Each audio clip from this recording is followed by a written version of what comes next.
Hey, ¿qué tal? Nuevo día, nuevo entrenamiento. Que la máquina de dar pedales nunca pare. Hoy vamos a tocar un tema que tengo pendiente. Es una deuda que tengo con la bici con la que estoy entrenando hoy.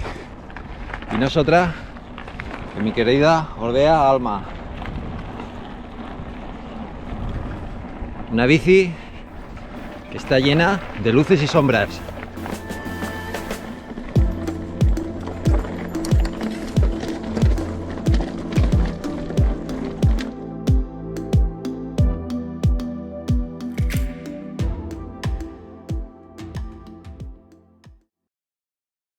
Orbea Alma modelo M50, primer modelo de acceso al catálogo de carbono en bicis rígidas de Orbea. Un cuadro extremadamente ligero, en este caso 1,1 kg. Lo primero que me gustó fue la sensación de estar centrado sobre la bici. Mi peso y mi posición estaba muy bien equilibrada entre los dos ejes delantero y trasero. Además, la geometría de la misma, la posición del eje del tubo del sillín está en una inclinación bastante vertical, a 75 grados exactamente. Y eso ayuda a que tu posición a la hora de pedalear de tus piernas sea completamente vertical y que cada pedaleo que hagas se transmita directamente a la rueda trasera y no hayan prácticamente pérdidas de fuerza. Otra cosa muy buena que tiene la geometría de esta bici y que quiero destacar es la inclinación del tren delantero. Tiene una inclinación de 68 grados y eso te ayuda a que cuando vas sobre la misma, cuando vas pedaleando, tengas el eje delantero, esa dirección esté más lanzada que el manillar y en situaciones de bajadas te dé esa sensación de que no te vas a ir de boca. Otra cosa positiva que me encanta de esta bici, más allá del cuadro, es que viene equipada con un elemento que para mí es fundamental y es un buen cambio. En este caso, un Shimano XT con un cassette de 12 velocidades. Un cambio que destaca por su finura de funcionamiento, suavidad, silencioso, fiabilidad y precisión. El cassette que monta es un 1051, el plato de 32 dientes. Otro factor a tener en cuenta es que es una bici de carbono y eso, aunque sea una rígida, la dota de cierta flexibilidad sobre una de aluminio. Y además, el tren trasero, que es de donde suelen adolecer las bicis rígidas, en este caso Orbea ha optado por una solución técnica que es en los tirantes, si os fijáis, vistos desde la línea vertical superior, son bastante amplios, pero cuando los miras de forma lateral te das cuenta de que la línea es bastante delgada. Se supone que esto lo han hecho para que la flexibilidad de este carbono sea aprovechada en su máximo exponente y que cuando entres en zonas rotas la sensación de confort que te transmita y el agarre del tren trasero sea un poquito mejor. Pero vamos, milagros no va a hacer. Estamos ante una bici rígida y el tren trasero de las bicis rígidas suele ser juguetón. La bici, no voy a negarlo, la bici es bonita. La bici tiene unas líneas preciosas. Estas líneas planas que se ven así en horizontal, toda la parte superior de la zona del ridge, de los tirantes, es preciosa. Y hasta aquí las cosas positivas que forman a esta bici. Vamos a pasar a las cosas no tan positivas. Y voy a comenzar por la que menos me gusta de todas ellas y que requiere un cambio inminente. Si te haces con una M50, piensa que esto, según por donde vayas a ir, lógicamente, vas a tener que afrontar el cambio. Y mirad, ¿cómo puede ser que le monten estos frenos? Que son unos Shimano, pero son los Shimano más elementales que podéis encontrar. Los MT201. Los que han montado estos frenos se han olvidado del espíritu de la bici para la que fue creada y han hecho no voy a decir un engendro, pero es que desmerecen mucho esta bici. Es un freno que frena mal, que a la mínima que tengas que tocar el freno 2 veces seguidas, a la tercera vas a empezar a rezar el rosario. Y es que los frenos se sobrecalientan, se estresan y pierden eficacia. Oye, ponedle 100 euros más de precio y montarle unos frenos que valga la pena. Además es que es un elemento de seguridad, es que no estamos hablando de algo ornamental o algo que le quite unos gramos de peso, no.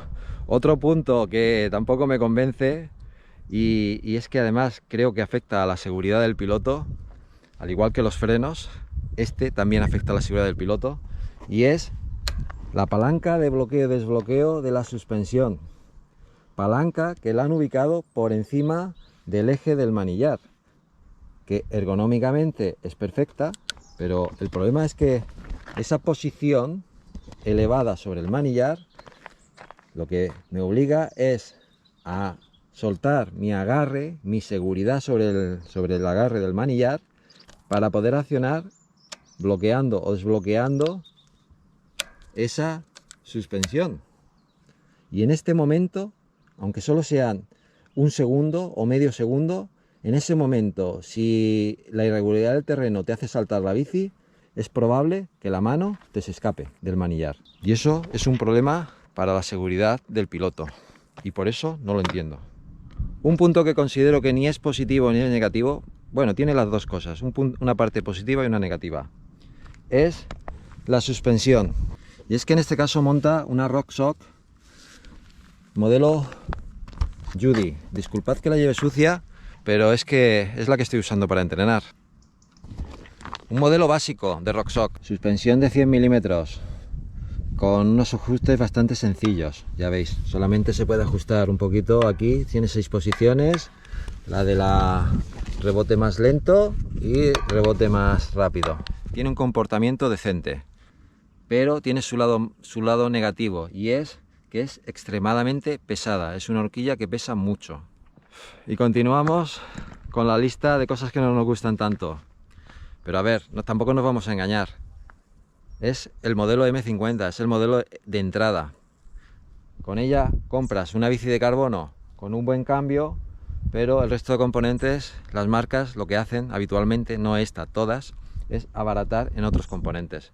Encontrar la bici perfecta, la bici con buenos componentes, sube el precio. Es así. Pero bueno, la bici a nivel de componentes accesorios, como son los puños, el manillar, la potencia, el tubo del sillín, que no es este, es otro, y alguna cosita más que seguramente se me pasa, se basa en sus propios componentes. De hecho, recibe el nombre de Orbea Components.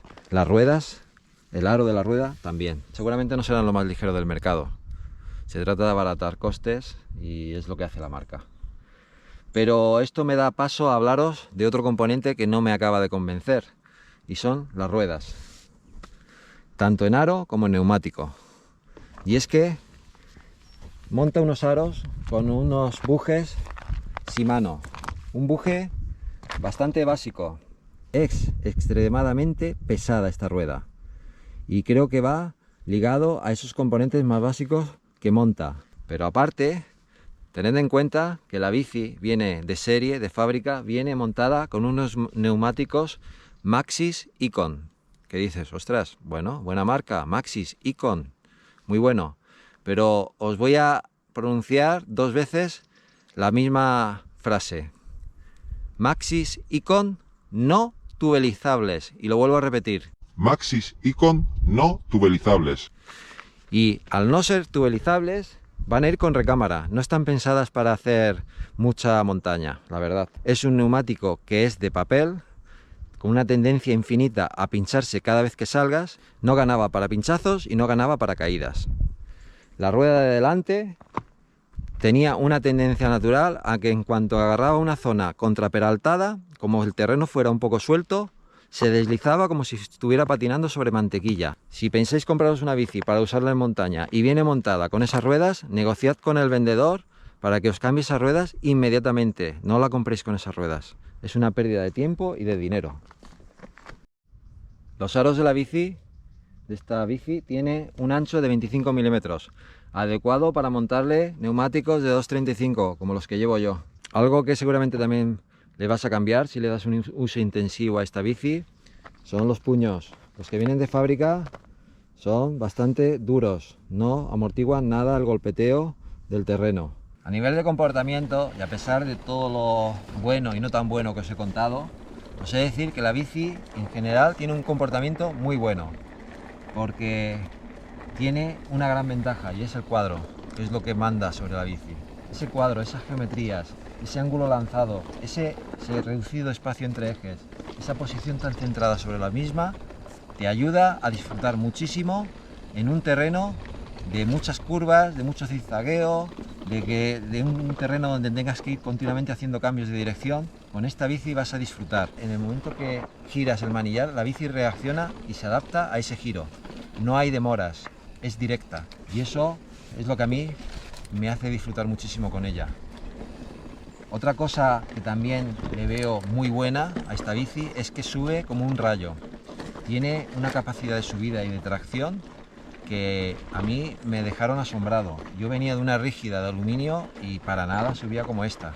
Y en el aspecto no tan bueno, pero que es cuestión de adaptación y creo que es normal, es que ese poco espacio entre ejes lo que va a hacer es que cuando entres en zonas de bajada o zonas de línea continua en la que alcances grandes velocidades, la bici se va a volver algo inestable en comparación con otras bicis con ejes más separados.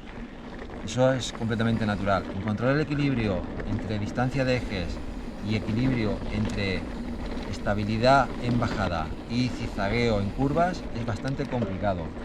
Si a ti te gusta entrar, como a mí, en zonas zigzagueantes, esta es tu bici. Y si ya hablamos del tema de las bajadas, ese es un tema en el que adolecen todas las rígidas, porque les cuesta el poder dibujar el terreno con la rueda trasera.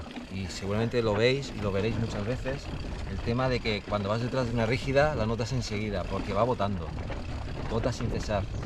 Es algo inherente a las bicis rígidas y de difícil solución. Y casi se nos olvida saber el peso de nuestra bici, y lo vamos a ver ahora mismo, teniendo en cuenta que yo a la bici que sale de fábrica le añadí tija telescópica y ruedas de 2,35, aproximadamente medio kilo extra sobre el peso original. Vamos a ver qué es lo que nos dice el peso. Ya lo tenemos. El peso dice que la bici pesa 12,900 menos ese medio kilo extra serían 12,400. Yo creo que está bien, sabiendo el tipo de bici que es, bici de carbono de entrada, 12,400, a poco que mejoremos algún componente, la bajamos de 12 kilos sin problemas. Y ahora surge la pregunta final. ¿Te volverías a comprar esta Orbea Alma? Mi respuesta es un rotundo no. Es un no a este modelo, al M50. Nunca más volvería a comprarme un modelo básico de entrada de la bici que sea de la marca que sea. Me parece un atraso, porque te van a vender un cuadro bueno, con algún componente destacable, la transmisión o la suspensión, pero después el resto va a ser muy básico, te va a lastrar muchísimo. Y no vas a estar contento hasta que lo cambies, con lo cual te vas a tener que acabar desembolsando ese dinero inicial que no querías gastarte. O incluso más. ¿Te volverías a comprar una Orbea Alma? Sí, sin dudarlo. Me gusta mucho su comportamiento, ya os lo he dicho. Me parece una bici excepcional, sobre todo para el terreno en el que yo me muevo. Un terreno lleno de subidas, bajadas, zonas trialeras, sendas con muchas eses, con mucho curveo, mucha piedra suelta, y esta bici es excepcional en ese aspecto. Y hasta aquí esta review, que era una deuda pendiente que tenía con mi bici y que, pobre, no sé si queda bien o mal parada, pero a mí me gusta contar las cosas tal y como las vivo, tal y como las siento y tal y como es dentro de mi realidad y mi experiencia con ella, que es bastante. Espero que por lo menos os sirva de referencia si tenéis pensado comprar una Orbea Alma. Si es un modelo superior, seguramente el acierto está garantizado, pero en el caso de la M50 no os la recomiendo. No os la recomiendo si vais a dar un uso como el que le doy yo. Si el uso va a ser un uso tranquilo, de sendeo, de pisteo, de zonas fáciles, sin grandes pendientes, pues no te va a dar ningún problema. Nos vemos la semana que viene con más y mejores contenidos. Adeu.